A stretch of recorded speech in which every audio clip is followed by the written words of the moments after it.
Todo dia 20 de novembro é celebrado no Brasil o Dia Nacional da Consciência Negra, um dia dedicado para pensarmos sobre a grande importância do povo negro na construção da sociedade brasileira.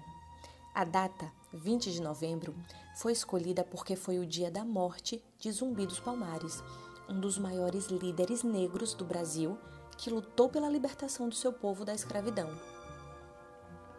Por essa razão, vamos contar agora a história de Zumbi dos Palmares. Zumbi nasceu em 1655, em uma das aldeias do Quilombo dos Palmares. O Quilombo era uma aldeia formada por escravos fugitivos. O Quilombo dos Palmares recebeu esse nome pela grande quantidade de palmeiras que existiam no local em que se desenvolveu, a Serra da Barriga, localizada no estado de Alagoas. Inicialmente, Palmares se formou por alguns escravos fugitivos dos engenhos instalados em Pernambuco. Mas, com o tempo, outros escravos fugiram e se instalaram lá. Acredita-se que o Quilombo chegou a ter mais de 20.000 habitantes. Ainda pequeno, Zumbi foi capturado e entregue ao padre Antônio Melo. O padre resolveu chamá-lo de Francisco.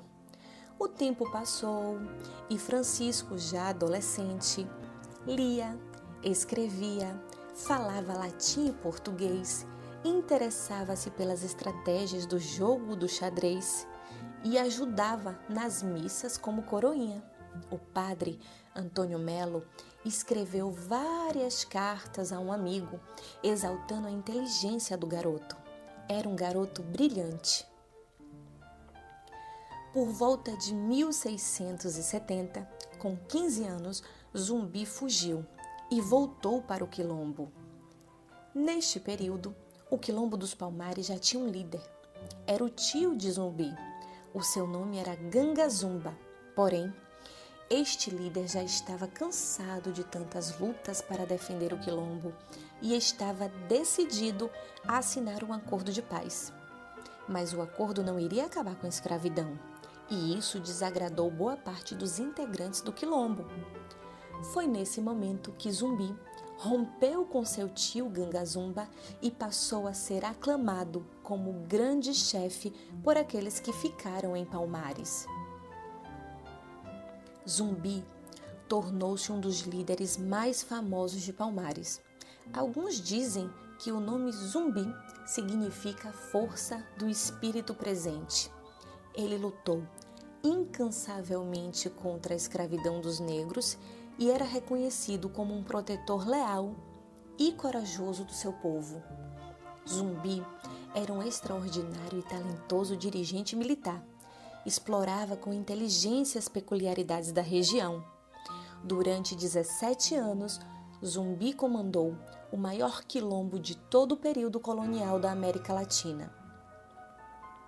Substituiu a estratégia de defesa passiva por um tipo de estratégia de guerrilha, com a prática de ataques de surpresa a engenhos, libertando escravizados e apoderando-se de armas, munições e suprimentos, o que passou a incomodar não só os senhores de engenho, mas o próprio governo colonial. Os colonizadores e senhores de engenho queriam continuar explorando as riquezas do Brasil com o trabalho do povo negro, pior, escravizando o povo negro. Portanto, Zumbi lutou para que o Quilombo não fosse destruído pelos colonizadores. Lutou pela liberdade do povo negro, lutou contra a escravidão. Um verdadeiro herói que lutava por justiça. Ele era a resistência.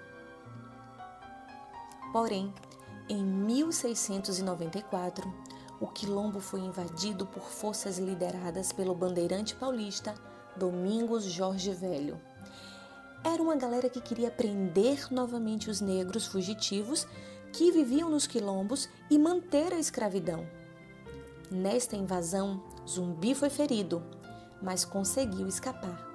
Porém, infelizmente, em 20 de novembro de 1695, Zumbi foi capturado e morto. Por isso que todo dia 20 de novembro Dia da Consciência Negra, é uma data a ser celebrada também a memória de Zumbi dos Palmares, que é tido como um herói e que não pode ser esquecido, pois é um símbolo da luta por liberdade e justiça.